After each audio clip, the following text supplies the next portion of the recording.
بالله من الشيطان الرجيم بسم الله الرحمن الرحیم. ابھی جو کلام پیش کیا گیا تھا اس میں دو شعر چھوٹ گئے. عزت ملی عروج ملا مرتبہ ملا. عزت ملی عروج ملا مرتبہ ملا. کیا کیا نوازشیں ہیں میری زندگی کے ساتھ. ممکن نہیں کہ حشر میں رسوا کرے مجھے جس کے کرم سے گزری ہے اب تک رن کے ساتھ. اعوذ باللہ من الشیطان الرجیم بسم اللہ الرحمن الرحیم. درود و سلام رحمت للعالمین پر. درود و سلام خاتم النبیین پر. درود و سلام افضل الانبیاء پر. درود و سلام سرور کونین پر. درود و سلام شافی محشر پر. درود و سلام صافی کوثر پر. درود و سلام مرسل انسانیت پر. درود و سلام سرور کائنات پر. درود و سلام عبداللہ کے نور نظر پر. درود و سلام آمنہ کے تخت جگر پر. درود و سلام حسنین کے نانا جان پر. درود و سلام فاطمہ کے بابا جان پر. ہزاروں درود ہزاروں سلام آپ کے اور ہمارے آقا نامدار احمد مصطفیٰ محمد مصطفیٰ صلی اللہ علیہ وسلم. مولانا صادق پاشا صاحب اور شیخ نشین کو تشریف فرما موجود حضرات حاضرین کرام، میں منتظمین کو مبارکباد پیش کرتا ہوں. یہ اس محفل کا انعقاد عمل میں لایا.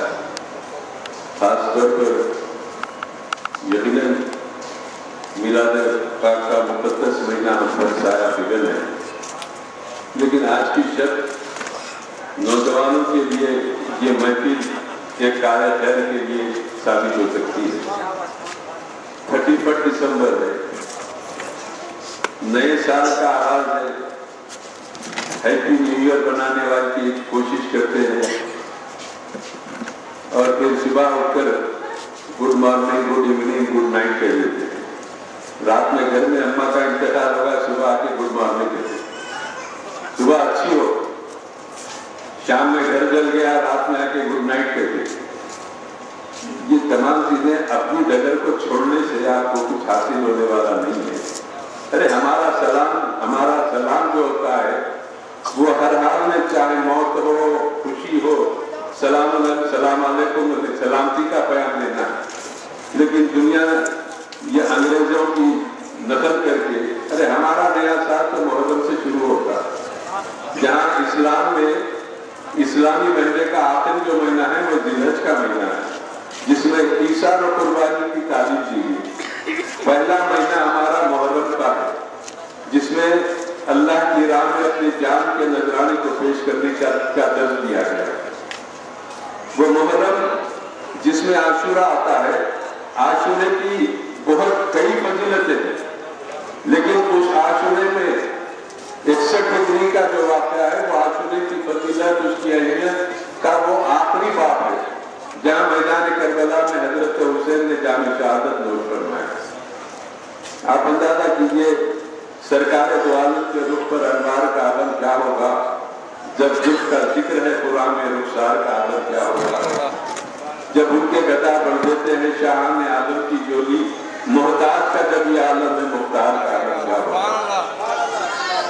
حضرت عمر فاروق رضی اللہ تعالیٰ اپنے گھر میں آپ کا کرتا پڑ جاتا ہے تو اپنے ہاتھ سے سیتے.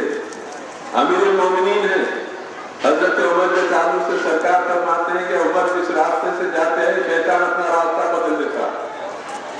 اتنے قداور شخصیت، اور امیر المومنین کرتا پڑتا ہے تو اپنے ہاتھ سے سیتے.